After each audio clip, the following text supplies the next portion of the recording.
Good to be with you. We were talking about how Pluto was there to transform us.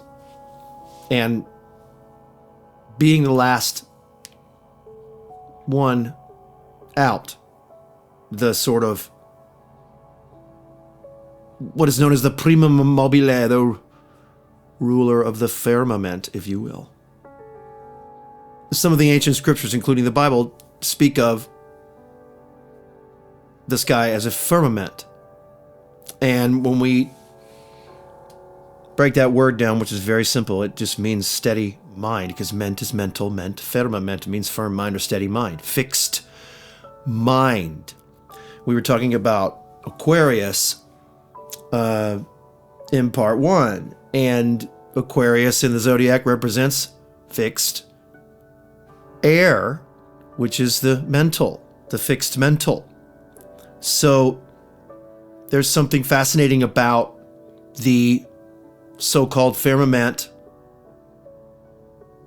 and Pluto's role in that as the last planet out in the grand pantheon, when we include the overtones Uranus, Neptune, and Pluto, which makes sense when you put it in context of the chaotic modern world that we live in. There's that many more layers of craziness going on in everyone's life, in and out, emotionally, mentally, spiritually, physically. But as Pluto moves into Aquaman's realm, the fixed mind, Pluto on some level should be right at home, because it represents a managerial role in the firmament itself. The sky, the stars, the space that we look at night when the sun goes away and the moon comes out on a clear night. It's known as the firmament, the steady mind, the mind of God, if you will. This is how the ancients saw it. That the firmament is the mind of God, and the language of astrology is drawn out and spoken of and deeply woven and understood into civilization thousands and thousands and thousands of years, and brought to us in the modern world in the way that it is. And it's still here as an incredible multi-dimensional tool, a different kind of language than math or science or even music, and certainly the linguistics, all of the languages and the different tongues that we speak around the world. Astrology is a keenly, acutely unique language, which is even more universal than perhaps any tongue that we have ever spoken in the history of humanity. It transcends it all because it gets us back into the firmament, the mind of God. And as I discussed in part 1 of this bit, when I was still wearing Captain Wilderness Graybeard, winter caveman beard,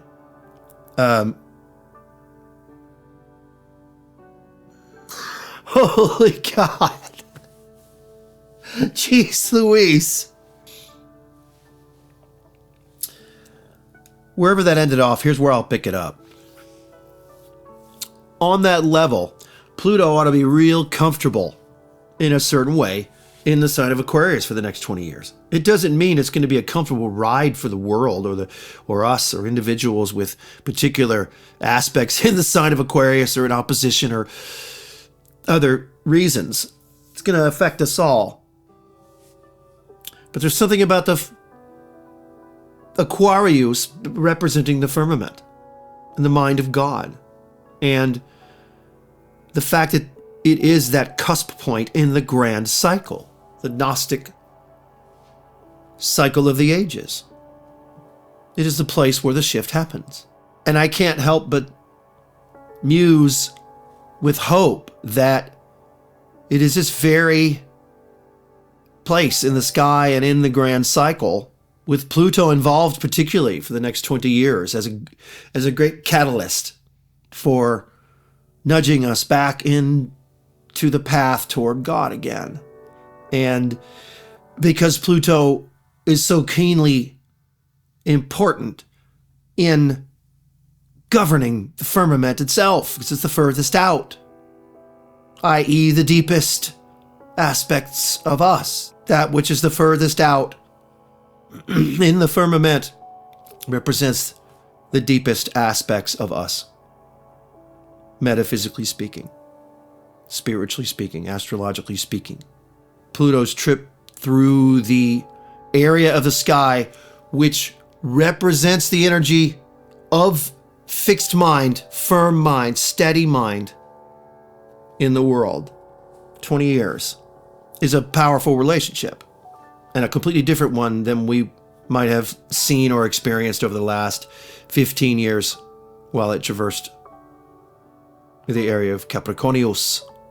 And as we discussed, the Uranus, one of the other outer planets, is deeply involved in this because it's turning direct in Taurus as this ingress happens, and Uranus is in fact the modern ruler of Aquarius. And it is a lightning bolt of mental energy, which can spark at any moment. This is one of the ways that Uranus is described. And when a planet such as that, or any planet rather, particularly one that's very explosive, like Uranus, is stationing. Anytime a planet stations, it's at its most powerful in certain ways, depending upon what aspect or aspects it is making at the time. And an explosive planet, one that is known to be quick in its actions and sudden often, when it stations and moves back direct in those periods, it can be extremely explosive.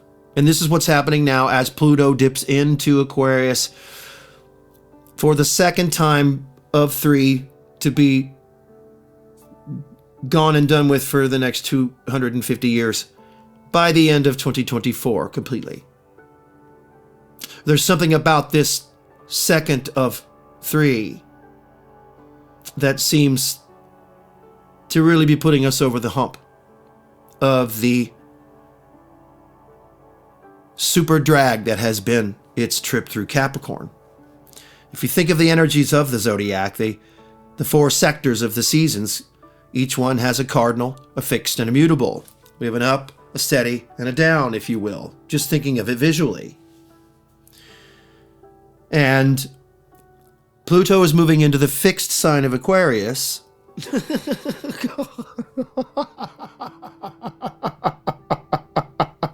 God help us, man. I'm just wiped. I am wiped. We're going to keep trying. The fixed nature of Aquarius and Pluto's presence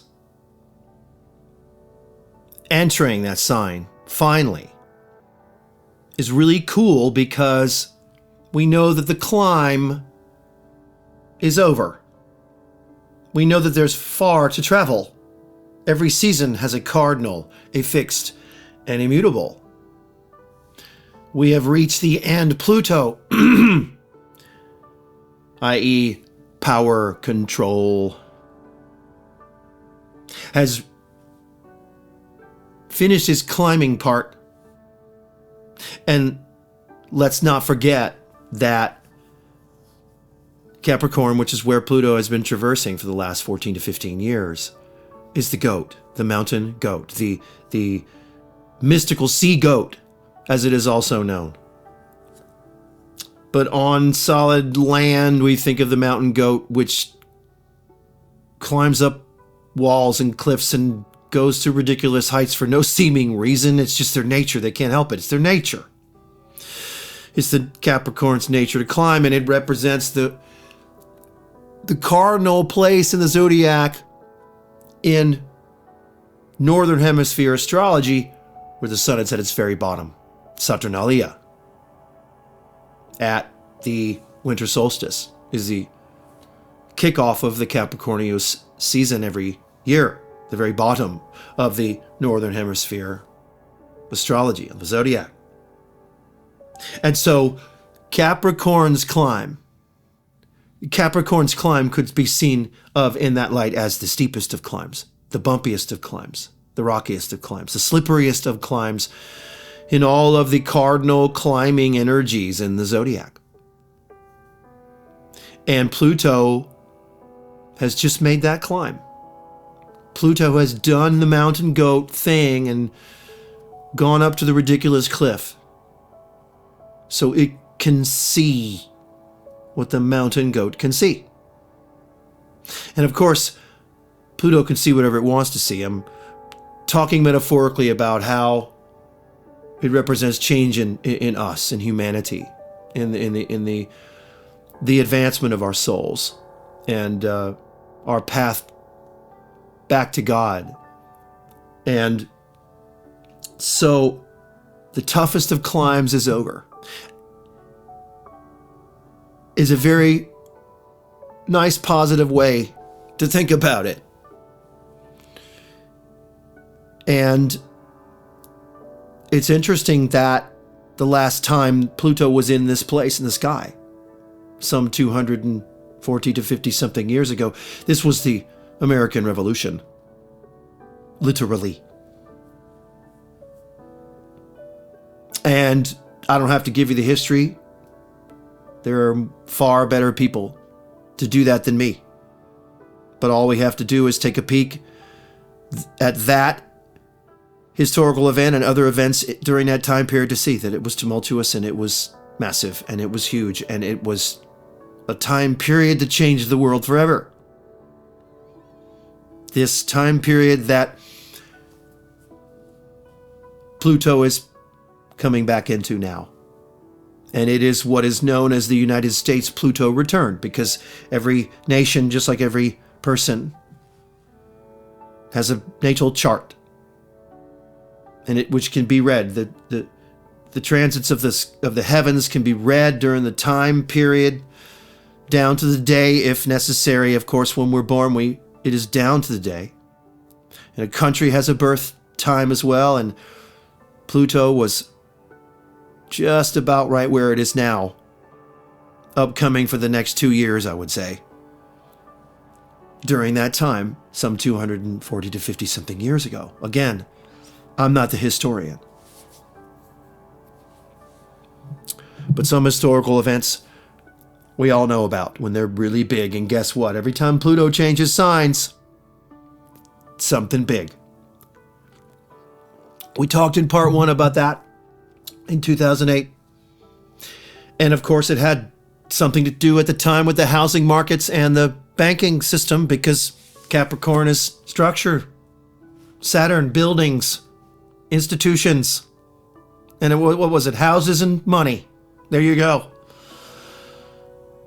We've already seen the explosion of artificial intelligence, which I will only say for now, in this particular context, that I see more danger in it than good at this point. And it's a subject all its own that needs to be dealt with separately and properly. But this is representing the mental energy of Aquarius and the transformational times that we're leading into, and all the ways that can be dangerous, just as much as it can be illuminating. We do have free will. The stars do not control us. It is an energetic force which we live in and walk in. The more we understand it, the more we can walk in that energy and appreciate it and stay in line with our path, with our spiritual path. This is the language to know if one wants a deep spiritual path in life. The astrologos should be part of that. And another mild prediction, as I made one at the end of yesterday's talk, which had to do with, oh wow, the next few months are going to be interesting. It was a real bold prediction. I mean, I could say that about any period of the last 3 years for sure. But this would be that Many of the trends that have taken root in the world over the last decade or so may meet with more resistance than they expect in the next 10 years or so. In other words, Pluto's entrance into Aquarius may not necessarily mean an expansion of certain progressive issues, but it might mean a constriction of them. And again, some of that depends upon our free will and how we interpret. But the real next mile prediction is that astrology itself, the astrologos, is going to become more important in the human collectives in our civilization again. The deeper understanding, the kind of way that people like me want to understand astrology and use it in our lives, utilizing its ability to help enhance our own soul's growth. And it is my, not being an actual astrologer, but more of an astrologist, if you will. For me, one of the main purposes of astrology in the modern world has more to do with us knowing ourselves, with the know thyself maxim, the Oracle of Delphi, know thyself, right? Not so much of someone else figuring out your future. These people, the people who do that and who are good at it, it's a very real gift. And I would say a percentage of them are really good at it, and a percentage of them are probably charlatans and wish they were good at it. It doesn't really matter. That's up to you to decide. But my overarching sort of big picture hope for the astrologos, as Pluto blazes through Aquarius for 20 years in the fixed mind and opens everyone's mind in ways that they never dreamed, is going to be that the astrology becomes more integral part of each individual's life in such a way that they learn about their own chart and meditate upon it. Because I know that when the astrologos became part of my life, I began to know myself deeper and deeper and deeper ways as the years went on. And it was the language of the stars, the language of the firmament, that was helping me put puzzle pieces together and draw connections. It gave me deep intuition and insight into my life. And this is what the language is there for. And it brings us back to God, because it's the language of God. It is the word of God, the astrologos.